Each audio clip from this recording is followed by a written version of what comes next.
Hi everyone, and thank you for joining our Livery Yard Contracts webinar tonight. My name's Katie and I work for SEIB Insurance Brokers. Hopefully most of you will be aware who we are and what we do, but if not, we're equestrian insurance specialists and we cover everything from your horses to your horse boxes and your livery yards as well. Some of you may already be insured with us. If you're not, please do think of us when your renewal comes around. Tonight we have got three fantastic speakers. We've got Cheryl Johns from LiveryList, Jodie Seddon from Aria Grace Law, and Hannah Bradley from the Equine law firm. Before we get started, I just want to make everyone aware that due to insurance and regulatory restrictions, Jodie and Hannah aren't able to offer specific legal advice this evening. If you do have any specific legal queries or requirements, please do feel free to contact them separately after the webinar. I'll be sending out a follow-up email containing the recording, useful links, and most importantly, Jodie and Hannah's contact details for those of you who are seeking advice. So without further ado, I'm going to hand over to Cheryl, Hannah, and Jodie. Katie. So for those that don't know me, I'm Cheryl Johns. I'm the founder of LiveryList and the Yard Owner Hub. I've worked supporting livery yard owners for over 10 years on all aspects of practical and administrative yard management. And as part of that, I also work as a consultant for various equestrian organisations to help them both understand the industry and develop the services and products that they offer to livery yard owners. So livery contracts are definitely becoming the norm in recent years. There's definitely a much higher uptake of yard owners that offer a form of livery contract in one way or another. For those of you that don't know, I also run a very popular Facebook group for livery yard owners, and we often see a lot of questions on there in regards to livery contracts, problems that arise from not having the correct things in contracts and what they should include. So to ensure that livery contracts do the right job and that everybody understands their purpose and the best ways to come up with them and to give them out to your clients, we are chatting this evening to Jodie Seddon of Aria Grace Equine Law and Hannah Bradley of the Equine law firm. Now, as Katie said, the webinar is being recorded, so if anybody wants to rewatch, they can do so afterwards, and Katie will send out the link. It might be an idea to have pen and paper, and again, like Katie said, because of the nature of the topic, there won't be a Q&A at the end, but the contact details will be on the follow-up email. So I will just pass over to Jodie and Hannah to introduce themselves, and then we will get on with our conversation. Jodie, I'll pass over to you. Thanks, Cheryl, and thanks for the intro, and thank you everyone for joining, because I appreciate it's actually probably a sunny evening, so you may have other better things to do, but we hope that this is something that's useful and valuable. And also thank you so much SEIB for hosting and pressing all the technical buttons, because I am definitely not a technical button pushing person. That's out of my core skills. What I can do though is draft contracts. So by way of background and intro, I am a partner at Aria Grace Equine Law, where we, as Aria Grace, we are actually a firm that operates as a CIC, so all of our profits are donated to charity. Everyone in Aria Grace works remotely, so effectively we're not lawyers with, you know, the sort of suits facade of big glass windows and 85 secretaries and plastic flowers. It's me and my laptop and 20 years experience. So that's really what you get when you work with me. And I'm a lawyer who specialises in drafting contracts for people in all types of businesses, but really specifically in equine business. I understand where you guys sit.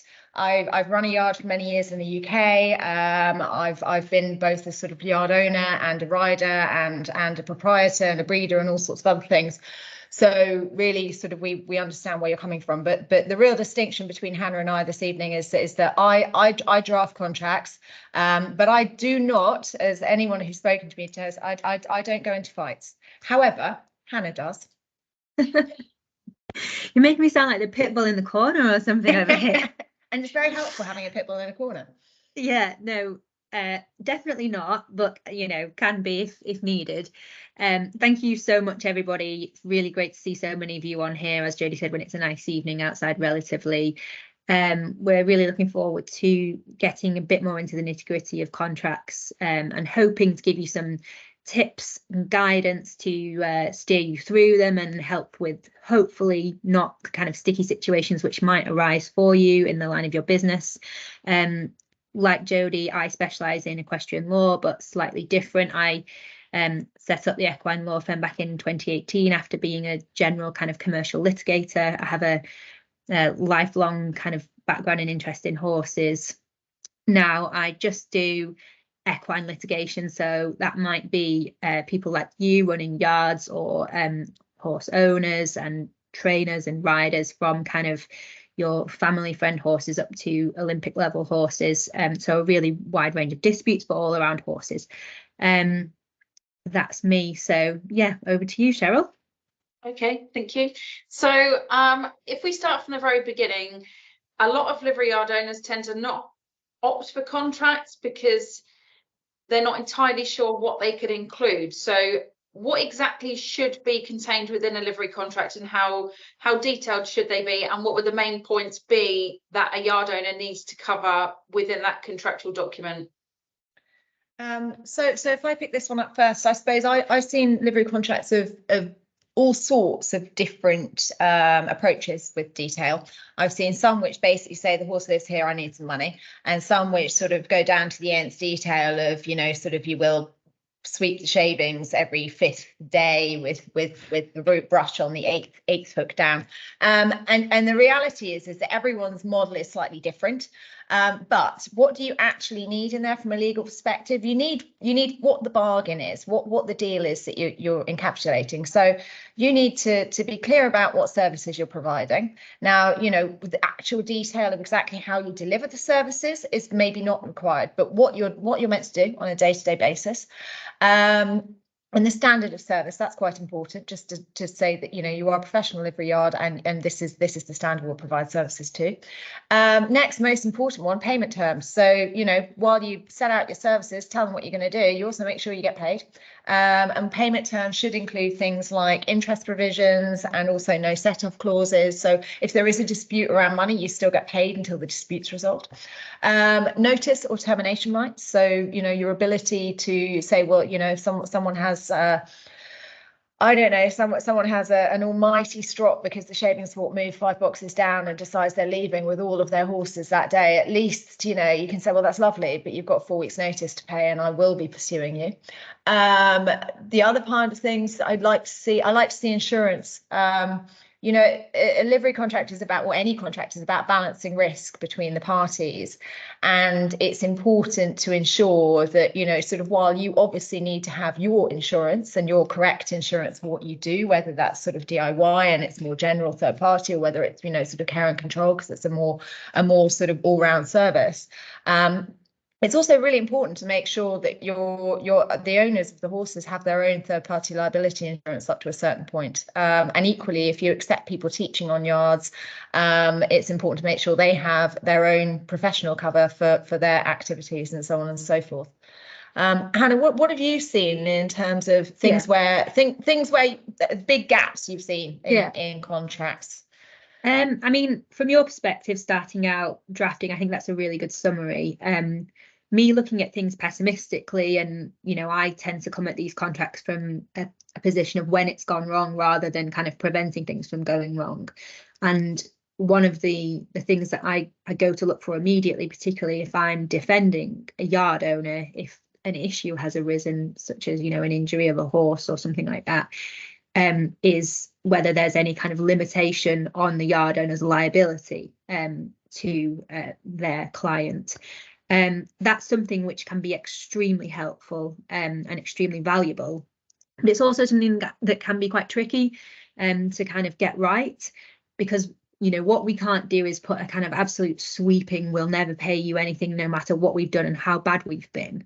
But what I mean by limitation on liability is a kind of fair and a reasonably drafted clause that kind of reduces down the scope of what you can be liable for, and perhaps how much you can be liable for if certain things have gone wrong, or the circumstances in which you might be liable or when you might not be liable. So I can't necessarily go into that in great detail today because lawyers have lots of arguments about that, but it's a really powerful tool in your kind of armory of protecting yourself to have a really well drafted limitation on your liability, and it might help you sleep a little bit better knowing the scope of ideally what you would be liable for if everything did go wrong. So from my perspective, that's a really good thing to have in a contract. Okay, so something I see quite often is yard owners that have a contract in place, and then they'll experience a problem, perhaps just with one client, and then they say, I'm definitely putting that in my contract now, and then contracts just seem to get bigger and bigger and bigger to try to cover every eventuality. Obviously, I always say to people, in my mind, what's in the livery contract should be what is the contractual element, not necessarily things that are just information and things that people would like to be done. So what sort of information would you generally not include in a livery contract? So, for example, on the Yard Owner Hub, we suggest that people come up with a separate yard handbook that contains certain information, which is obviously easier to refer to and not in the contract. What sort of information would you try to, or would you recommend that people avoid putting in a contract and put perhaps in a yard handbook? From my perspective, I think it's things like the day-to-day detail. You know, it just makes the contract very long and then no one reads it. But also, you know, if you think about it from a principal perspective, you want your contracts to be, you know, what you're doing and what they're paying you, and a limitation on liability to make sure that, you know, should there be any issue, at least your risk is encapsulated in one pot. When it comes to your day-to-day, you know, sort of, please sweep the mark heap up. Please pick out your feet before and after you leave the arena. Please don't leave your droppings, etc., etc. The please disappears, I'm sure, after a few pages. But you know, those sorts of things, for me, they're all in a rule book, because then what you can do with a rule book is, if it's correctly drafted in conjunction in your actual contract, is that you can allow yourself the flexibility to update that rule book from time to time as you need to, as you know, a situation arises. I mean, Hannah, have you dealt with people where you've had sort of a breach of rules and actually it's been within a rule book, or how's that worked from your perspective? Yeah, I mean, as you said, then it's much easier to update or revise a rule book, particularly if you've incorporated that within your contract, that the rule book, you know, can be amended, than it is to go and revise a substantive contract, because then you need to get that re-signed, and you know, people might think they've got a right to kind of renegotiate, and that it's kind of optional, that you're kind of trying to enforce these changes. So from my perspective, yeah, much easier to change a rule book rather than to go and renegotiate your contract altogether. Yeah. So yeah, I would definitely have that expressed to be subject to revision. So also, a lot of yard owners, many are strangely against having contracts, because they say, oh, well, we've got a verbal agreement, they've come on the yard, and you know, there's proof that they're paying each month, and so on and so forth, but they don't actually have a written contract, a written signed agreement with their livery clients and themselves. What can be, I know some of them seem quite obvious, but what would the downsides be of not having an actual written signed contract? I mean, Cheryl, you know, your members are quite right, and they say, you know, sort of, it's fine, we've got a contract anyway, it's a verbal contract. The problem with a verbal contract is what's in the verbal contract. I mean, if you think of how many conversations, WhatsApps, emails, Facebook messengers, and that's only, you know, sort of probably the half of it, might run between a typical yard manager and a livery client. Now what's contractual and what's not contractual within that? You know, it's really, really hard, you know, to nail down exactly, you know, if we go back to what we were looking at having in our key contractual terms, sort of, what's the service? Well, you said the service on day one was X, Y, and Z, and then, you know, there's a range of text messages saying, oh, actually, no, it's fine, I'll do that for you, and I don't mind picking up that, and oh yeah, we'll do that. Well, okay, fine. Well, there's payment, and there's day one payment, and then there's these, you know, sort of all these extra bits and pieces, and what's actually agreed, and what you end up with is a sort of quite a, I suppose, quite a sort of eclectic mix of information, all of which could be interpreted as being contractual or could be interpreted as outside the contract. Either way, I think you're creating an awful lot of work for Hannah. Yeah, if you do end up in dispute, you know, to figure out what is in and outside your contract, you end up needing a lawyer. Yeah, I mean, in terms of disputes and litigation, especially around horses, the root cause of a lot of it is some sort of disagreement, misremembering, to put it like politely, about what was said at a crucial time. People often remember what they wish they'd said, or you know, what they think they said at the crucial time, and believe that that is, you know, the basis on which a contract is made. So the problem is you have no control over that. You know, someone might say, well, this was said, you said we could do this, and you have no proof of whether or not that was the case, and it turns into a whole quagmire. It's also important to remember that, you know, even if you've got this verbal contract, as Jodie said, you've got other kind of things floating around like messages and stuff. You can't get away from the fact that there's also a lot of implied laws which apply automatically by various statutes to the services that you're providing. So, you know, if you're providing services to a consumer, there's all sorts of consumer laws which will automatically apply to this verbal contract. So it's not like you're getting away from various things applying if you just have a verbal contract. You're stuck with it regardless. It's just that your written contract might provide you with a couple of added layers of protection, and you might be a bit more kind of well advised about those implied laws.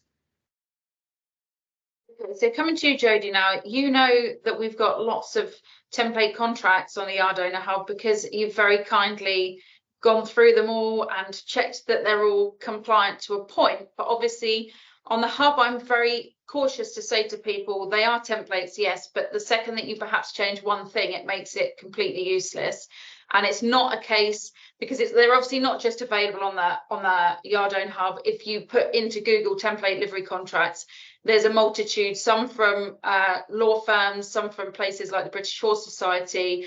And I try to explain to people that it's not as simple as just printing that off, changing the business name, and then issuing it out to your clients. There's obviously things that need to be taken into consideration. So from my point of view on the hub, it's more to demonstrate to people what should be within a contract and the things that they need to consider in terms of it. But perhaps, Jodie, you could explain a bit more about the issues, and Hannah as well, obviously, with using like an off-the-peg template contract. Yeah, no, absolutely. And you know, sort of I'm, you know, sort of something is generally better than nothing, generally, caveat. But I think it's important that, yeah, no, look, it's great. And, you know, what you provide for people as a resource, Cheryl, is really, really helpful. It also is really good because it gets people thinking about what they might want to include and whether, you know, perhaps they're, you know, sort of missing a trick, providing something other people aren't, or whether there's something they sort of thought about that, you know, perhaps isn't included. And particularly, you know, where it comes to people charging and services and how they package their business, how to construct their business. I think it's really, really, really helpful to have the template agreements. But the problem is exactly that, because unfortunately, you know, your livery business in Yard A is not going to be the same as at Yard B. It just won't be. You know, the economics of your yard will be different. What you've got will be different. How you operate will be different. So you can't necessarily say that the services that Yard A provides are going to be the same as the services that Yard B provides. But yet, if you have a contract which refers to a sort of singular set of services, which, you know, you try to use the same contract for Yard A and Yard B, then one of those yards has a pretty inaccurate contract. And it's the same all over it. It's, you know, sort of making sure that the contract that you have is fit for purpose. It reflects what you do and what your yard does and how you work. You know, some people bill in advance, some people bill in arrears, some people bill extras in advance, some people take money on account for extras. Everything, you know, I've seen it in sort of 10 different ways. But however your business runs, it's important that your contract genuinely reflects that. It's also really, really important that, you know, sort of if you're running the yard, that you actually understand how your contract works. And, you know, some of the most, I think probably the most useful time I spend sometimes is sat on the phone with people, literally walking through contracts line by line and explaining how it fits together. Now, we try and make, you know, to be honest, I try and make all my contractual work as simple as possible, because I don't think you should need a lawyer to read a contract. It's rubbish. It's rubbish done by the men in suits that live in the glass offices with plastic flowers. Absolute rubbish. But I'm not about that. I like to try and make sure that people understand what they're doing and what they've got, you know. But to do that, you've got to know your contract inside out. And again, with a template, do you understand it, or are you just sort of saying yes because, you know, Yard A that you nicked it from has it, and so therefore Yard B should have it as well?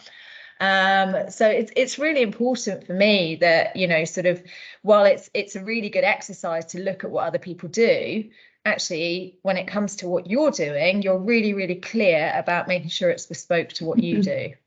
I don't know, Hannah, have you encountered sort of issues where people have picked up I suppose, picked up templates and not understood them.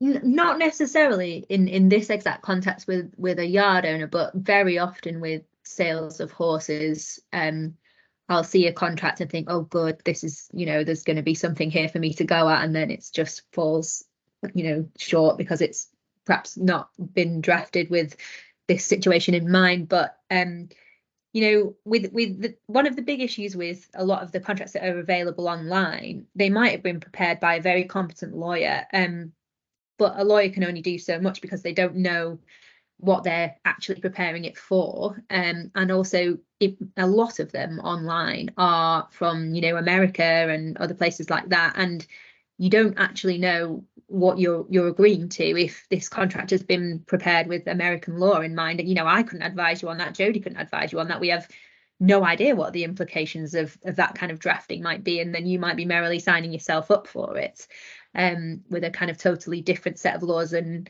kind of workings in mind. So it might kind of cause more complication than it's worth, really. Okay, so I think the definite message to take from that is, I think a lot of it is cost based. I think a lot of yard owners think, oh, it'd be so expensive to get somebody that actually knows what they're doing to put together, you know, a bespoke contract.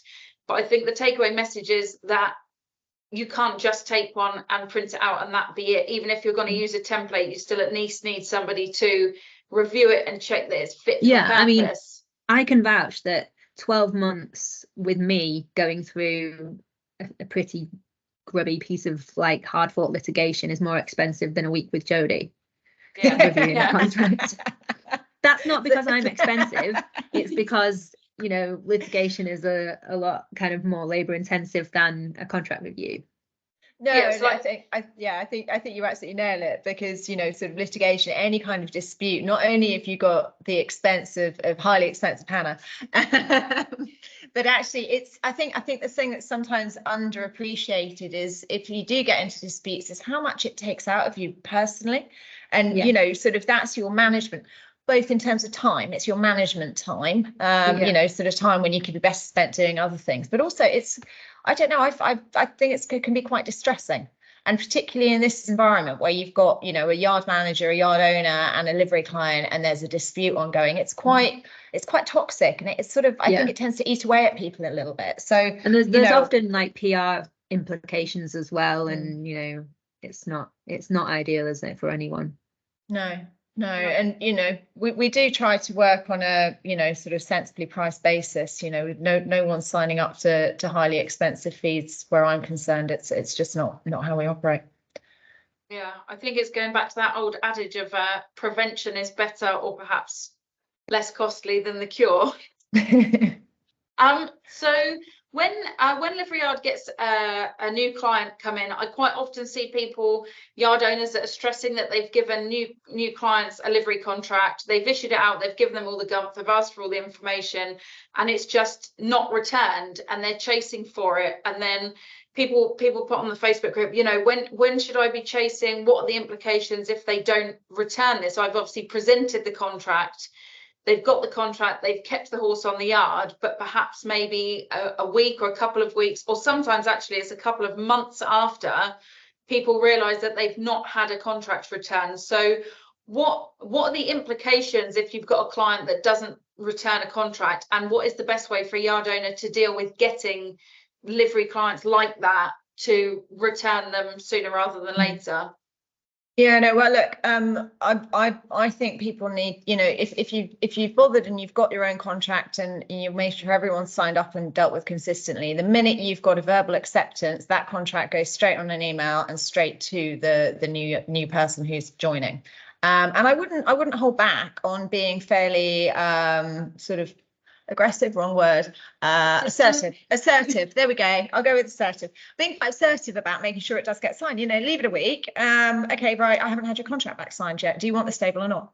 Maybe not quite that blunt, but sort of you have to be really clear, and actually can make your life a little bit, from personal experience, that can make your life a little bit easier down the line, where you set these boundaries a little bit, that I've sent you a contract, please have it signed, I have to have it back signed before the horse arrives at the yard. If all else fails, then equally you can print it out and meet them there when the horse comes in, because obviously you should be having either retaining the passport or having a look at the passport. Either way, when the horse arrives, check its vaccinations, check it is what it says it is meant to be. So someone's going to sort of effectively check that horse in and show them where to put their stuff and so on and so forth. Well, before the horse comes down the ramp, I don't appear to have this signed. And equally, the other way of doing it, for those who are a bit more tech savvy, certainly than me, is you have a lot of options now. You can get free options on things like DocuSign, whereby you can send a document out for signature as an attachment. You can literally do it on your phone. So there's really no excuse if you've got a sort of signed document that just needs to be signed and returned to you. There are free DocuSign services up to a certain point. There are others as well as DocuSign, and really just make sure that you get that piece of paper signed before that pony puts its paws in your stable. Would be my strong advice. Yeah, it's really sometimes frustrating when a client might have a really fantastic set of terms that would be great, but there's some sort of argument around whether they properly form the contract. If, for example, there's been a delay in them getting signed off, and there's an argument that they're what's called post-contractual, i.e., well, we made all this agreement and I came and my horse was here, I was paying you, and then you presented me with these terms. This wasn't the contract. This is a document that you just presented to me after the event. So yeah, it really needs to be when you agree. And I use a kind of electronic software for when I send my terms to my clients, and it works really well. So I would advocate that. And also you have really good kind of storage with that as well. You're not faffing around with kind of paper documents everywhere, putting them in files. They're all kind of electronically stored, so you have a record of when they viewed the contract, when they signed it, everything's dated and timestamped. So it's really great in that respect. Yeah, that's good. I think a lot of yard owners perhaps don't think of moving things digital. A lot of them are still thinking of printing out and paper admin. But yeah, that's a really good point. So just going back to the contents of a contract. So obviously, like you were saying, Jodie, about they need to be tailored to show the clear differences between yard A and yard B. But if obviously there's so many different types of livery packages now, and even within those livery packages, full livery at one yard could be completely the other end of the spectrum to full livery at a different yard, in terms of the expectations of what will be done with a horse and the inclusions and things like consumables that are covered. So to what extent do the expectations of service need to be detailed in a livery contract? For example, could you just put, I will provide full livery to such and such horse? Or some people, I think, go to the realms of, I will turn that horse out 7 days a week, muck it out 7 days a week. I will provide X kilos of hay and ad-lib bedding. And is it kind of finding a balance between the two, so that you're not too bound by the exact wording of something, as opposed to just being really vague and loose about what's included in the care of the horse? Yeah, no, you're entirely right, because obviously, full livery in one yard will mean something entirely different to full livery in a second yard, and equally, sort of part livery. I mean, there's just so many parts to a part livery, aren't there? So it's important to, I think, set out your basic services, what you will and won't do. And I think for me, the way I try to sort of resolve some of the areas where, say, turnout's always a great one, isn't it? 7 day a week, 7 day a week, 12 month a year turnout. I mean, I'd love to know where these yards are, but sort of actually what we do in terms of drafting, because there are days you don't want to turn them out. If it's snowed all night, and if it's sort of a blizzard, perhaps not. If it's a storm, and even in the best will in the world and the best ground in the world, you might just want to not put the horses out of the barn that day. So what we do is I try to always draft in areas where they're sort of an understanding a little bit the business of each yard owner, so we understand where those points are, but just draft in a bit of discretion. you know, sort of the sort of yard owner acting reasonably in their sole discretion will decide whether or not there's turnout. And if there's not turnout, then, you know, sort of X, Y, you know, the horse might be put on the lunge, or something else might be done. But, you know, sort of, so in terms of specificness, I think it's, if you get too tied down in you know, sort of at 8 o'clock the horse will be fed, at 8:25 the horse's feet will be picked out, yeah, that you're creating a problem for yourself, because you're creating something to trip yourself up with. But equally, if it's normal that the horse is, you know, sort of mucked out once and skipped out twice during the day, and it receives, you know, a minimum of 2 bales of fresh bedding a week, which is all within. And I think a lot of this is driven by the accounting as well. So where you have, you know, where you've done your numbers properly, and I know, Cheryl, you're a big proposer and a proponent of people actually running their numbers effectively, you know, where your numbers are such that, you know, horse A, its package involves, you know, maybe an hour and a half to 2 hours of groom time, plus 2 bales of bedding, plus hay or haylage ad lib, plus, you know, a basic nut, then that's what your contract has to say. And then your contract has to be specific that, you know, sort of anything in excess of your basic nut, or any bedding in excess of your 2 bales, is entirely, you know, sort of all chargeable on top. So that's where it's really, really important to be clear, and it should be driven by the commercial aspects of the business as to what's in and what's out. Yeah. I mean, from my perspective, in terms of your duties and what you're contracting to provide, I think I would just say, please don't use a contract as a kind of marketing opportunity. Don't sell yourself in a contract. Don't say we provide these wonderful services and try and make it sound nice. Basically, the kind of lowest possible description of what you're providing is probably the best. You know, don't make promises and flowery language. Just keep it fairly basic, because the higher you set the bar for yourself, that you're creating a rod for your own back, and you're creating a means for a kind of livery client to argue later down the line that you've not provided these, you know, fantastic services. You know, the law says that you're required to provide your services with reasonable care and skill, nothing more. You can add to that if you want to. If you want to hold yourself out to a higher standard, go for it in your contract, but my advice would be not to. So, you know, when you're drafting these particular duties, just keep in mind that all you have to do is provide your services with reasonable care and skill, and you won't go far wrong. Okay, that's good advice. So when it comes to ending a contract, I quite often hear about people that have either just done a complete moonlight flit and disappeared overnight, or perhaps they hand in their notice and they're not respecting a notice period, or they've perhaps built up a debt with the yard through late payments and what have you, and then handed their notice in and gone. What aspects of inclusions in a livery contract can help a yard owner kind of prevent against these losses, but also give them sort of a right to try and recoup them one way or another?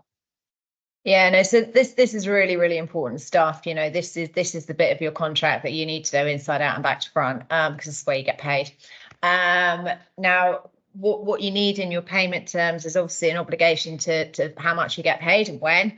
You need it to be on presentation of an invoice, or, you know, sort of within 14 days of being demanded, and there has to be timescales set out within it. And then what I would normally advise is within, so once you've set out, you know, you pay me X, and you pay it on, you know, sort of within day X of receiving an invoice, or within 14 days of presentation. Then there are some extra lovely clauses that I always try to include. Interest, always interest on anything that's late.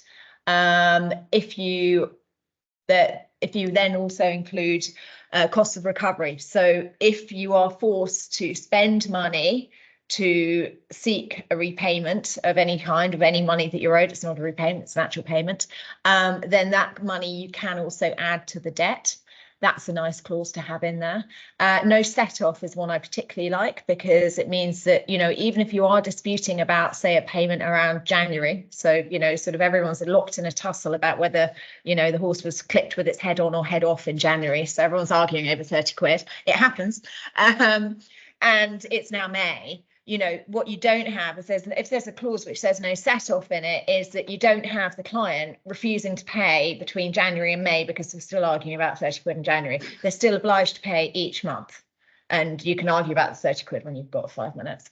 The other points we always try and include are things around extras. So I always include a clause about the fact that any extra services must be paid for in the same way, either in advance or arrears, however that works, and damages as well. So, you know, if people are effectively doing moonlight flips, pulling out their rubber and damaging stables, damaging buildings, leaving basically a trail of death and destruction behind them, not death, you can't exclude that, but if people are leaving, you know, sort of trails of destruction behind them, as I do read on the Facebook group from time to time, price it up, chuck it on the bill, and put it all into a claim of some description. But I think Hannah's far better than I am to advise you on exactly how you go and chase them. I can just give you all the tools to pull a nice number together.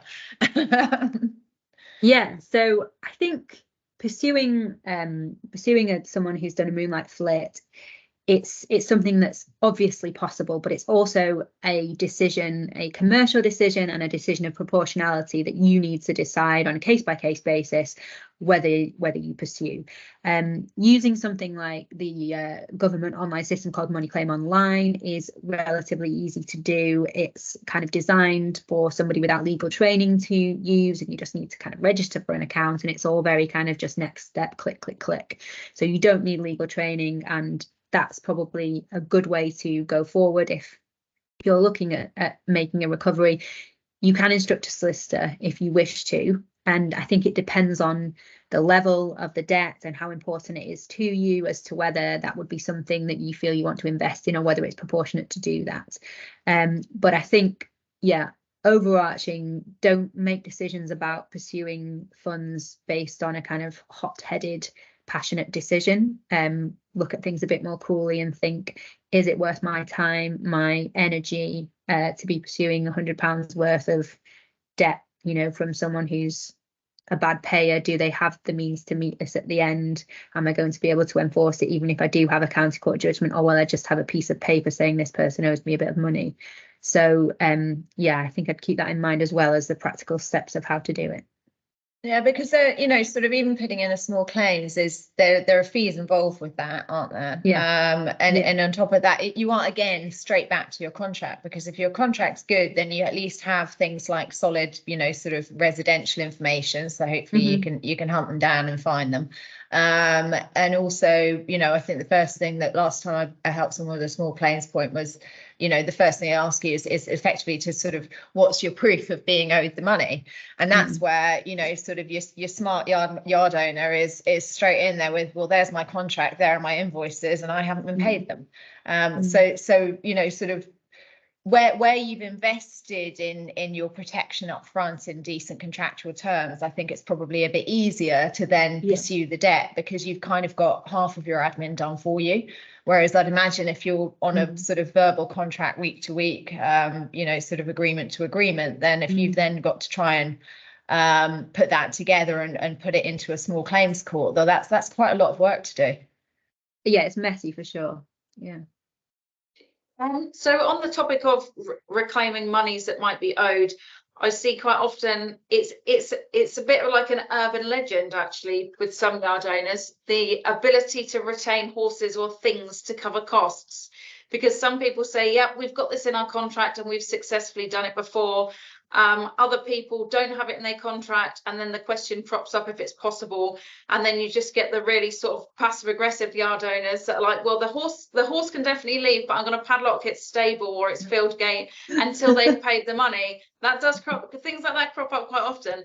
And so where does it actually stand in terms of a lien, I believe it's called, which gives some sort of right around holding property in lieu of payment or until payment is received? What is the actual factual truth around the potential to include this in a contract?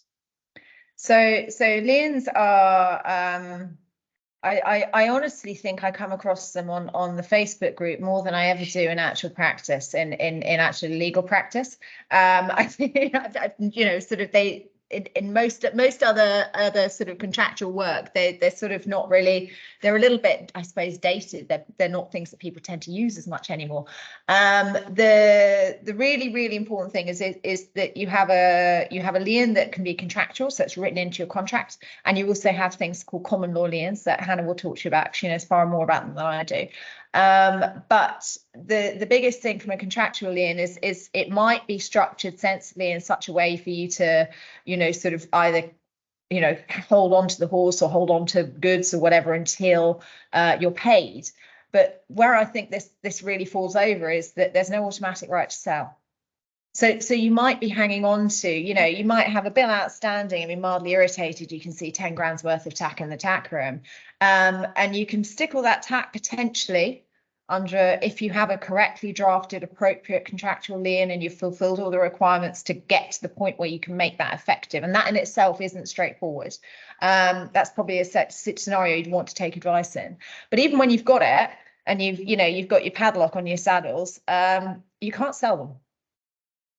So sort of, is it a bargaining tool in trying to get paid? Yes, probably. Is it quite as black and white as I think sort of a bit of casual reading of the Facebook group would have you? No. No, it's problematic for sure. And I think my advice would be, I wouldn't advise a client to wander into executing a common law lien and selling a horse without any kind of terms to support that really in any circumstances.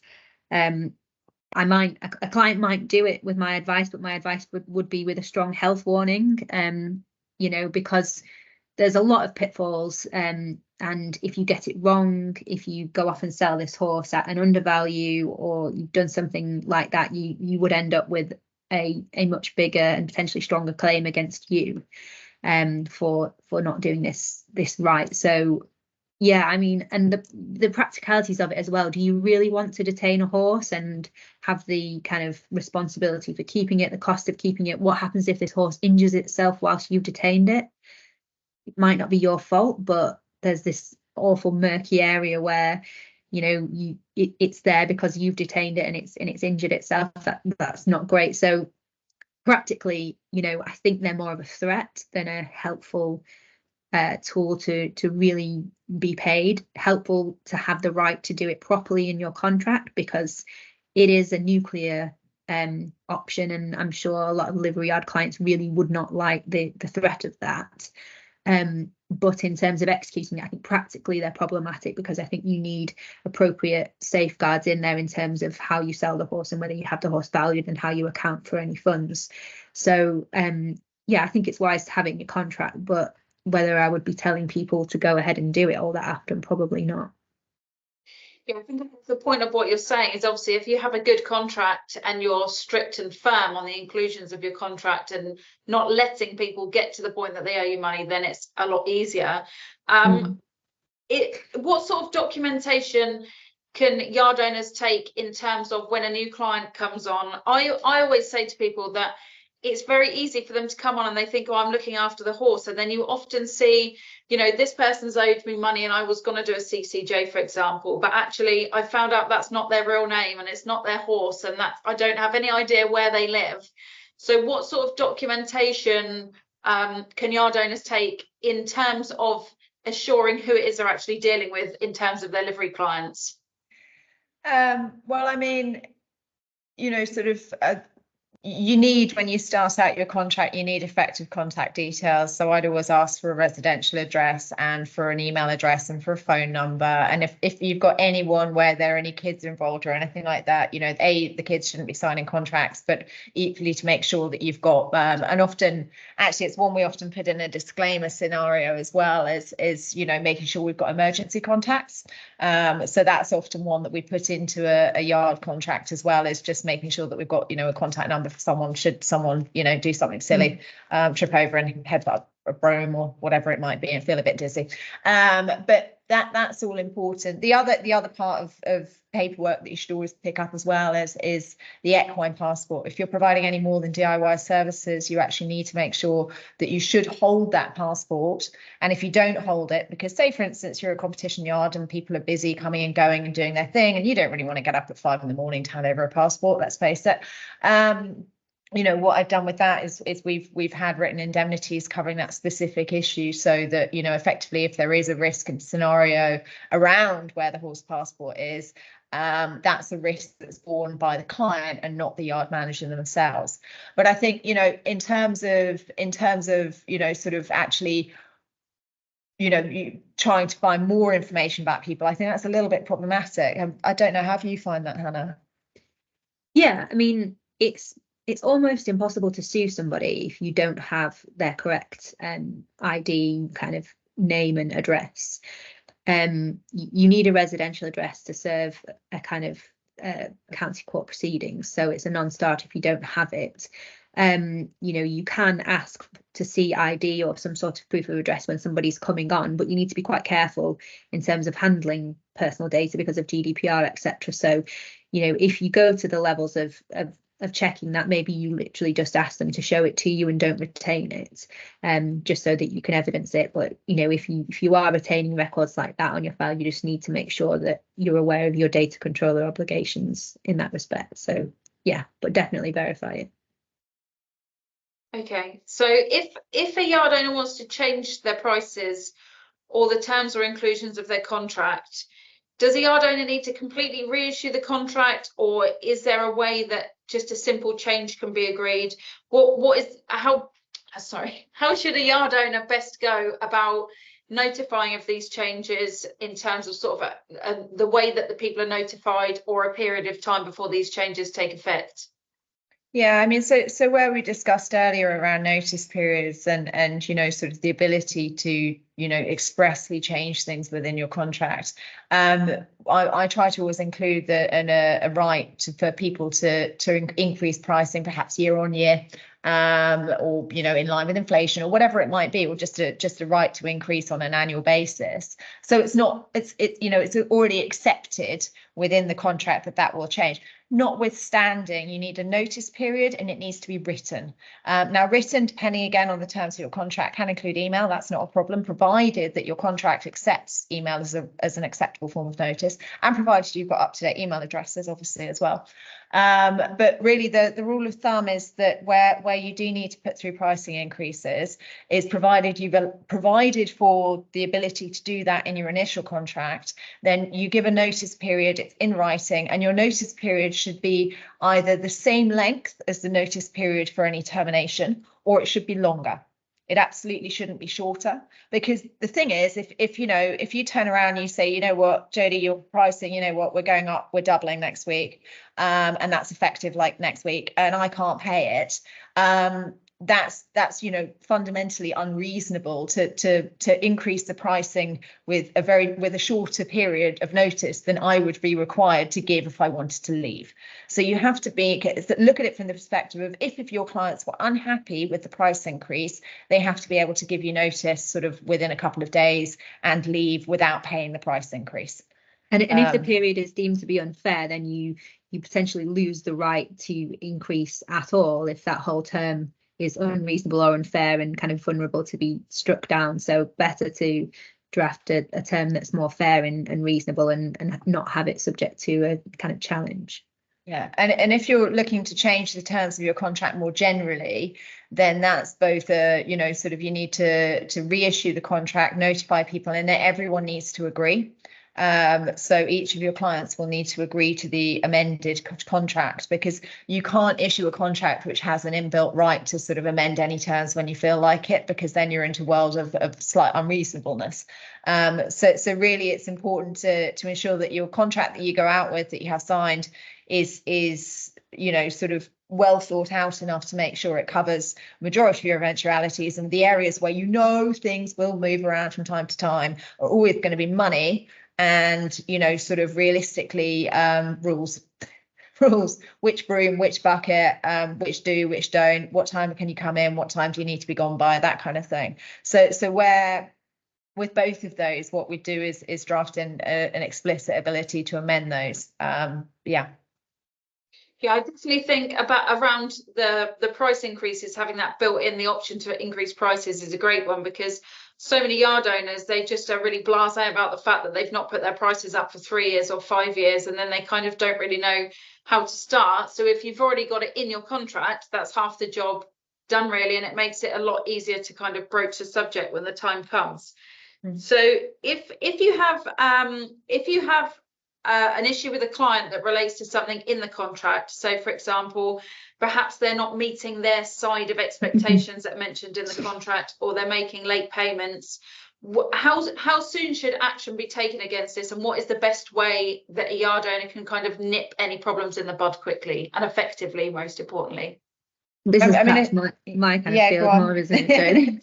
So look, it's always really good to have a record of issues in writing, so that you can kind of evidence when these things were happening and that you were kind of complaining about them. So yes, certainly act quickly, document things, retain what you've been doing, retain the evidence, and yeah, don't let those big debts accrue. Don't let them get problematic, because then they get more difficult to deal with. So and practically it becomes a bigger issue. So in addition to acting on things quickly, I think sometimes people feel awkward about broaching these things, and they can say things that might be kind of quite charitable or being kind about things, but might be seen as what we call a waiver of your rights of debts. If you're giving some sort of reassurance, don't worry about it, take your time, that kind of thing. Absolutely not, because that could be kind of used against you, that you've kind of waived your right to enforce these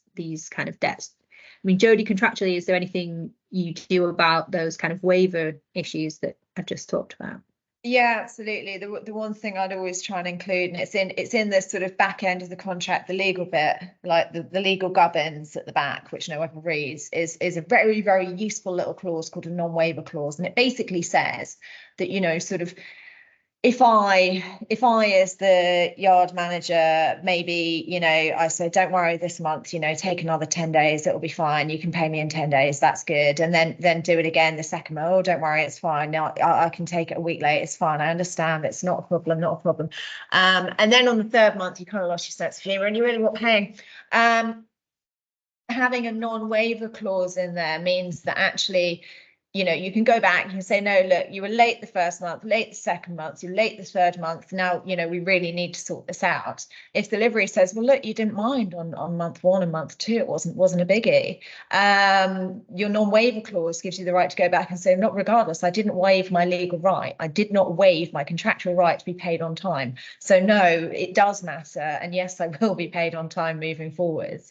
So that's a very helpful little clause that I like to see in the back end of contracts, just to give you flexibility to manage your business in the way you see fit. We're not talking about being unhuman here. People have bad weeks, bad days. Sometimes you do just need a week to sort out cash flow. That's not a drama, but also that sort of charitable behavior shouldn't be sort of seen as something else. Yeah, I think that's how a lot of yard owners end up in a bit of a downward spiral, because somebody might have a situation that means they can't pay, and they try to kind of be empathetic towards their situation, and then exactly that happens, that it just continues month on month until before they know it, it's completely escalated and unmanageable. Something that's cropped up really only in the last couple of months that a couple of yard owners have mentioned to me and to the groups is that people are starting to mention about issuing letters or notices of improvement. So perhaps if they feel there is a welfare issue with a horse on the yard, or somebody is getting into arrears with their payments, that rather than serving notice, they're perhaps considerate of a situation that might be happening, or perhaps say they're a first-time horse owner that is perhaps a bit novice-y and it's simple mistakes that are being made.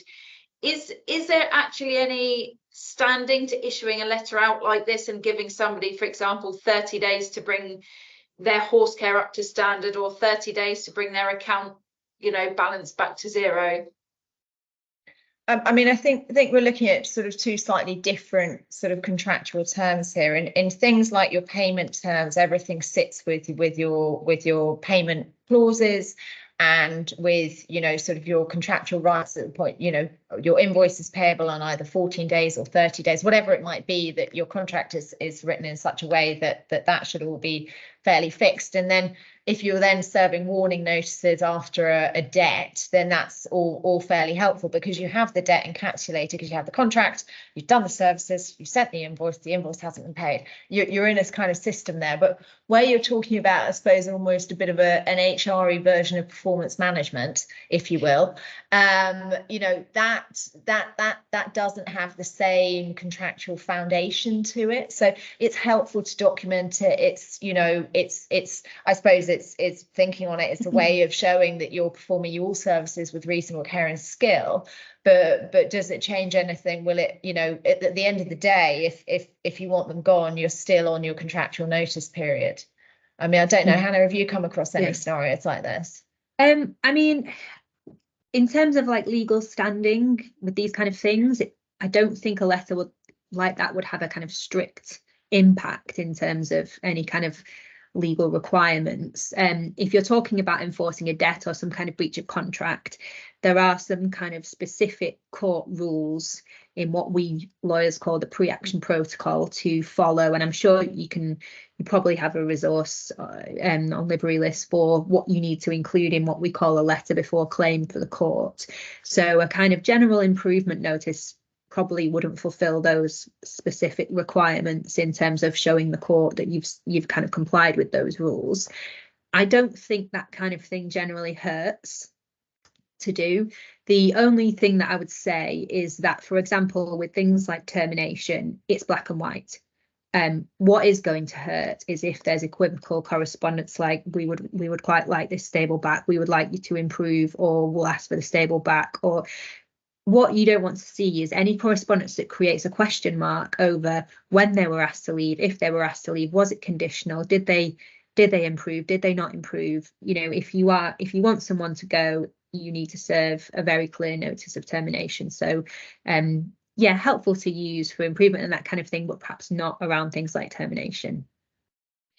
Okay, I think one of the biggest problems is yard owners have a fear of being owed money by people. So if they see that somebody is starting to build up debt, and I know that we've covered it quite a bit, but it's definitely one of the topics that I see that stresses yard owners out most, is people that build up debt and then hand in their notice and then they're never to be seen again.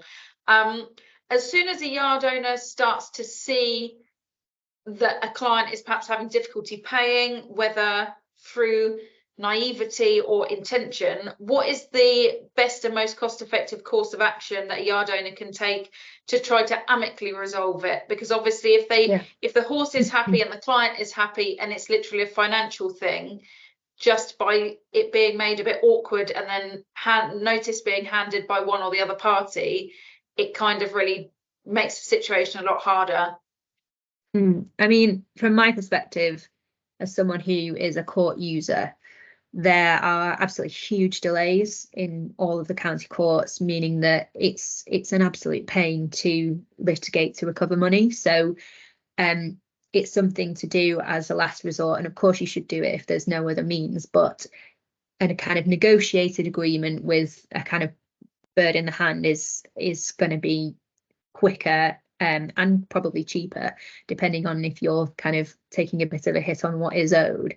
But I would just encourage you to think about resource, think about time, think about energy, and where you might be deploying resources elsewhere in the yard before undertaking that. And I'm not discouraging people to do it because, you know, you should. But, you know, if there's a debt building up, this sounds really ruthless, but from my perspective, if you have someone earmarked as being problematic, as being a bad payer, it's probably better to push the button rather than letting a big debt accrue that you're going to have problems enforcing down the line, and you're just kind of limiting the damage, really. As I've said before, you don't actually know if people will have the inclination or the means to pay a county court judgment, even if you go to the levels of kind of getting one. So yeah, prevention's better than cure in my view. I suppose the only thing I'd add is sometimes, you know, where scenarios are, and I've seen it where, you know, sort of someone's had a bad couple of months and the vet bills or whatever it might be, is that, you know, and you they don't want to leave, and maybe you don't want them to leave, and you kind of see this as a temporary thing, and you do a bit of a payment plan to try and catch them up. Write it down and get it agreed, and don't just write down, oh, she'll pay me 100 quid when she can. Write down, we will be paid, you know, 200 pounds by the 24th of this month, 200 pounds by the 24th of the next month. You know, you absolutely have to be that kind of clinical about it. You're doing a very nice thing by putting in place a payment plan, let's be honest. So if you're going to put one in place, make sure you're absolutely clinical, it's documented. It can just be, you know, an exchange of emails. You know, you stick it in an email, this is what we've all agreed, and you have an email response saying, yes, that's great, thank you so much. And that will give you something that, should your client not pay, at least, you know, Hannah's got something to work with. Rather than a sort of, you know, pay when you can kind of arrangement. I know it seems mean, and it always seems mean because it's always, you know, people don't come needing payment plans when it's all kind of roses and champagne in the world, is that it's always when things are a bit tough. So I appreciate that people feel a bit bad about, you know, sort of putting pressure on in those scenarios, but equally it's your business, and it's your livelihood. So, you know, be as kind as you can while being absolutely direct and clear as well. I definitely think that's one of the problems that yard owners have, is the blurring of that line between business and not necessarily friendship. But if you have these people coming on their premises doing their hobby that they enjoy, obviously there's a level of sort of non-business that perhaps gets breached sometimes, and I think that's what makes it harder. So just coming on to the next question, which is kind of around that topic. I think a lot of yard owners find that once they have a livery in situ, it's kind of, well, we pay for this service and we're going to push the boundaries a bit of, you know, perhaps the opening times, or say, for example, if a yard has rules around children or dogs being brought on, when the yard can be accessed, what service providers can come on. Is it reasonable for yard owners to obviously set boundaries like that in their sort of terms of business with a livery client? For me, and I'd say this both as a lawyer and as someone who used to run a livery yard, it's not only reasonable, it's also quite necessary. Really necessary for your own health and for your own, you know, it's whether you rent the yard or particularly when the yard's also your home, like, it's really important to have boundaries. I appreciate it's other people's hobbies, but, you know, the reality is that people are there early in the morning, late at night. You need to be able to set your boundaries and be comfortable with what they are. And if that means that maybe your clients are not happy with those boundaries, then maybe they're in the wrong place. And I think, you know, while I know that, you know, sort of there is I see an equal amount, I think, of some yards saying that they can't fill spaces, but also there are people looking for yards, and people, you know, I've seen advising other businesses in the process of stepping away from providing livery services to provide things like, you know, sort of grass and retirement livery and dog walking fields and things like that. So it's not a one-way street. It's really important to set some boundaries. I would normally put them in a rule book. I would put them, rather than making them sort of strictly contractual, unless there's certain things that you can't have. If you do not want dogs on the yard at any question, you know, at any point, then, you know, stick that in your contract. If you do not want under 16s on the yard unsupervised, stick that in your contract. But where you're prepared to be a little bit more flexible potentially, or, you know, sort of your opening hours, or if you have a lock system to get into things and out of things, you know, sort of when you need an extra code to get through the deadlocks, etc. Those sorts of things go in a rule book. But I wouldn't, you know, I think it's really important. And again, not to predicate every possible, you know, don't park your red car next to the pink car because I don't like the colours, possibly a step too far. But, you know, just being clear about where you expect them to be and where you expect them to be within the space. Effectively, it lets you do your job better because you're creating a healthier environment. And yeah, I would put it in your rule book. And equally, what I do in terms of contractually is I often put in a sort of repeated breach termination provision. So it's not necessarily material breach. Material breach would be something like not paying your bill. A repeated breach sort of termination right is where someone does something really, really, really, really, really annoying repeatedly, but it's perhaps not going to the heart of the contract. But you effectively, it's the termination right, which basically says, you know, if you repeatedly breach the terms of this contract to the effect that it's reasonable to assume you have no intention to comply with the terms of the contract in full. Now, you know, sort of not picking out your feet every day after coming out of the arena, probably not going to get you there. But someone who's consistently at the yard at 9:30, but you've asked them to, you know, shut down, lights off, late check is done by 9 o'clock. That I think you'd have you know, you could use that termination right in that environment, because that's actually, you know, that's you shutting the yard down and going to bed, heaven forbid. Yeah. And it's or just going for a large glass of wine in the bar. to like enforce that kind of thing if you actually have it written in your rule book or your contract, than if you're just trying to allege, well, I'm not quite happy with this, I don't quite like what's going on. And it's far less awkward as well. You've got a contractual provision or a rule to point to and say you're in breach of this.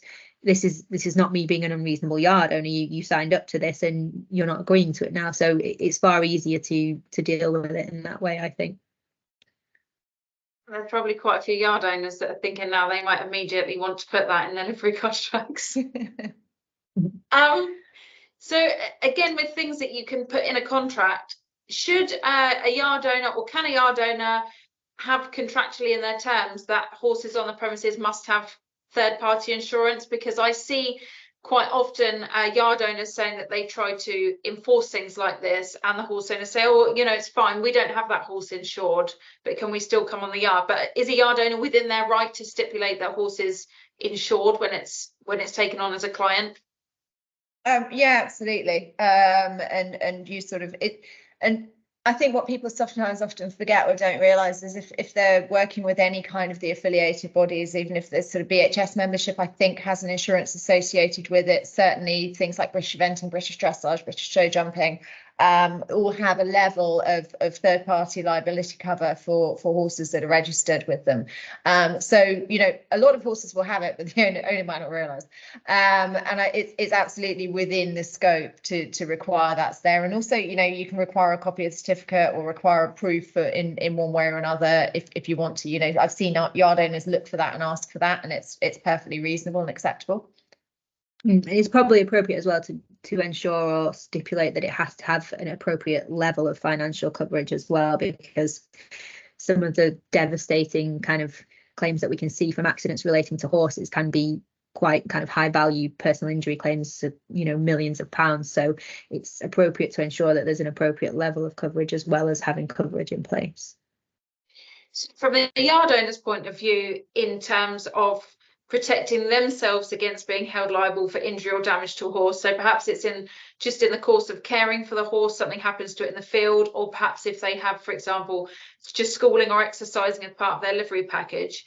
In terms of within a contract, is there anything that a yard owner can do to try to protect themselves against liability in relation to claims like that in the course of their business? Yeah, absolutely. And you know, again, a fairly standard contractual term, particularly for anyone providing services where they're exercising and handling and doing things with the horses, is you know, sort of a contractual clauses saying, look, we'll provide our services with reasonable care and skill. That is our baseline.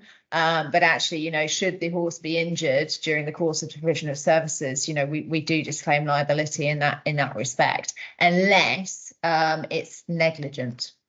I think is the exclusion that we can't use. So it's a bit of a grey area in terms of, you know, it's very fact sensitive for if there's, you know, horses are horses and they'll do stupid things in the stable. And there's always going to be an argument about whether this injury was some sort of freak accident, shouldn't have happened, or whether there was something about the stable or the field that was fundamentally unsafe and means that you were not providing your services with reasonable care and skill. So it's important to kind of retain as much evidence as you can about the condition of your fields and your stables and what checks you've done, for example, at the beginning of any new livery coming in.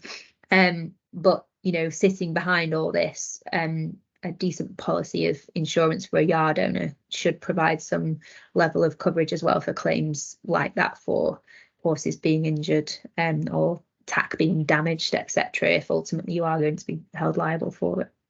Yeah, and I think that's where I see some yards again, there's a huge mix, and some yards sort of insure themselves on a fairly basic way. Some have the custody and control insurance, and particularly if you are providing, you know, sort of more full services or doing rehabs or doing anything with sort of slightly higher value horses, it seems to be a very, you know, it should be there.